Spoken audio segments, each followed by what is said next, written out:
చెప్పండి సార్, ఎక్కడి నుంచి వచ్చారు? మీ సమస్య ఏంటి? మాది తెలంగాణ మైనారిటీ రెసిడెన్షియల్ స్కూల్ నుంచి వచ్చామండి. అవుట్ సోర్స్ అండి మాది. అయితే మేము మంత్రి గారిని కలిసామండి. Letter representative ఇచ్చేసాము. మాకు గత 2 నెలల నుంచి 3 నెలల నుంచి శాలరీలు రావటం లేదు. దాని గురించి రిప్రజెంటేటివ్ ఇచ్చేసాము. ఇచ్చేస్తే స్పందించారు సానుకూలంగా. అతి త్వరలో వేతనాలు ఇస్తామని చెప్పారండి.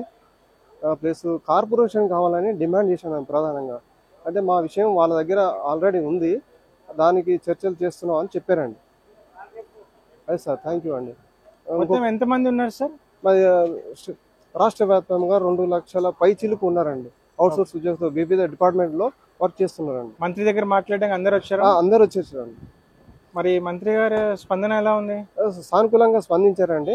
పాజిటివ్ స్పందించి మీకు అన్ని చేస్తామని చెప్పారండి. అతి త్వరలోనే మీకు గుడ్ న్యూస్ చెప్తామని చెప్పారండి. కార్పొరేషన్ ఏర్పాటు చేయడానికి అడుగులు వేస్తున్నాము, అది త్వరలో అయిపోతుందని చెప్పారండి. ఇంకొకటి అండి, మా తెలంగాణ మైనారిటీ స్కూల్లో సైనిక స్కూల్ కావాలని ఒక రిప్రజెంటేషన్ ఇచ్చామండి.